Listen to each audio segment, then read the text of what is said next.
If I told you right now that the most fearsome warriors in human history, the men we see in movies covered in grit, glory, and muscle, actually lived on a diet that looks more like a modern vegan's grocery list than a carnivore's feast, you would probably look at me and say, I don't know what you are talking about.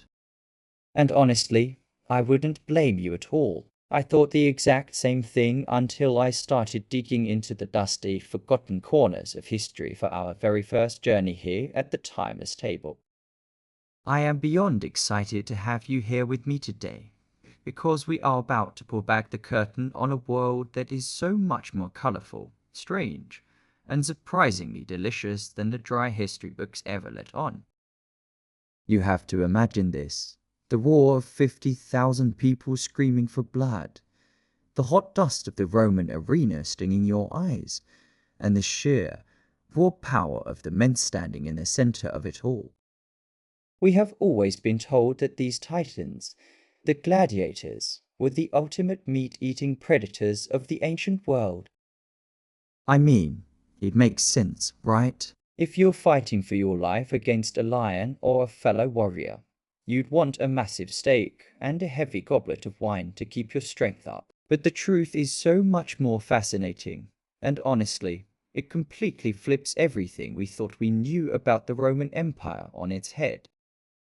Believe it or not, when researchers finally got their hands on the bones of these fighters in places like Ephesus, they didn't find traces of heavy meat consumption.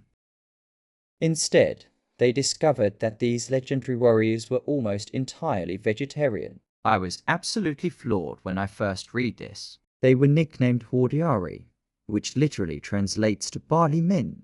Can you imagine that? The fiercest celebrities of Rome were essentially powered by barley and beans. Now, I know exactly what you're thinking because I had the same question. Why on earth would they avoid meat? If they wanted to be big and strong, wouldn't they just combine all those grains with steak for even more calories? It sounds logical to us, but the Romans were actually genius body hackers with a very specific and slightly dark strategy. You see, if you eat a high-protein, meat-heavy diet, you tend to build lean, shredded muscle, like a modern bodybuilder. But the managers of the gladiator schools, the Lannistas, didn't want bodybuilders.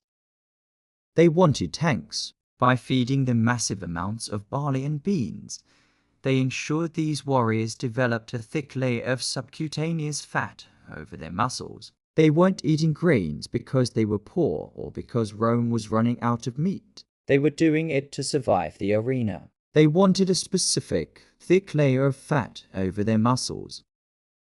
This was their fat armor in the arena. Show was everything.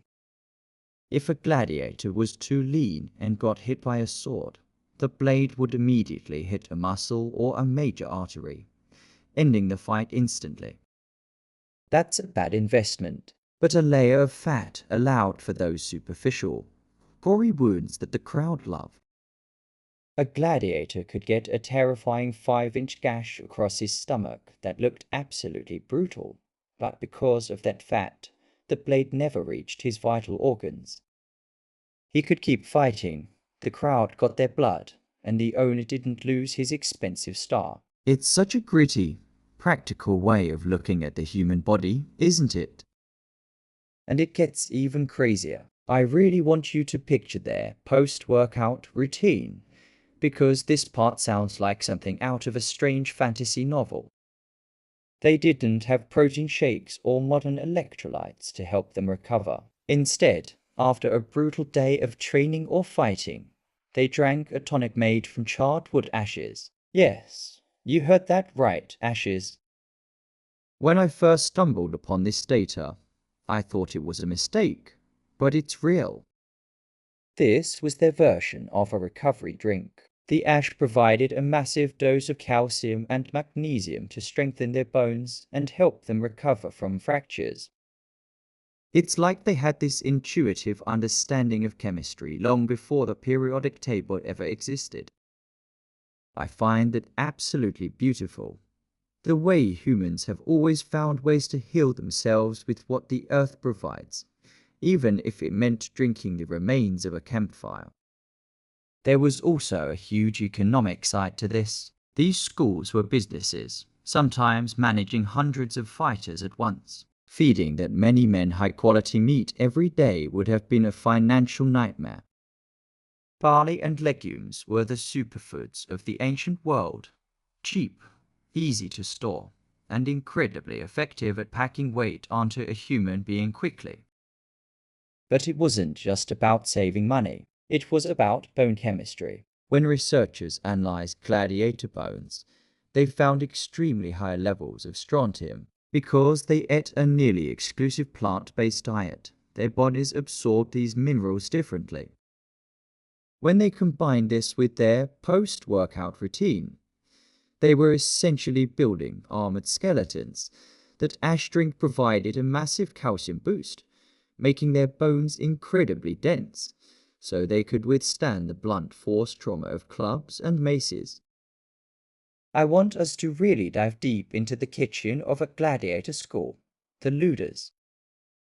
Imagine the smell of Puls, the thick, savory porridge that was their staple. It wasn't just boring grain. They would mix it with fava beans, maybe a bit of honey, and local herbs to make it palatable.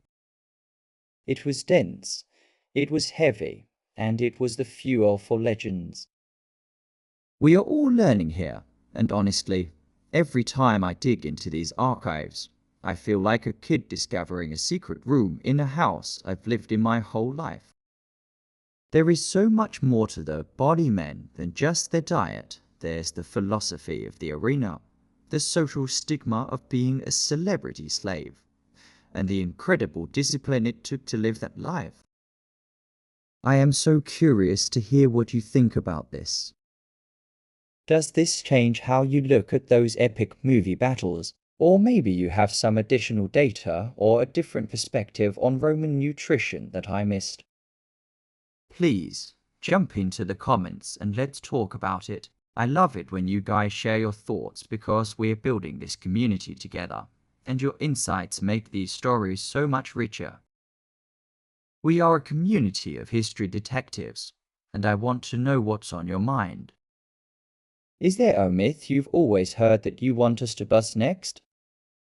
Also, I need your help to decide where we go next. This journey is just beginning, and I want to take you to the places that fascinate you the most. Would you like to see a deep dive into the strange, lead-filled kitchens of the Victorian era? Or maybe the spicy, ritualistic cacao ceremonies of the ancient Aztecs? Or perhaps the perpetual stews of medieval peasants that stayed on the fire for weeks at a time? Give me your wildest ideas for future videos in the comments. What would you like to see on the table next time? I can't wait to read your suggestions and start uncovering the next mystery with you.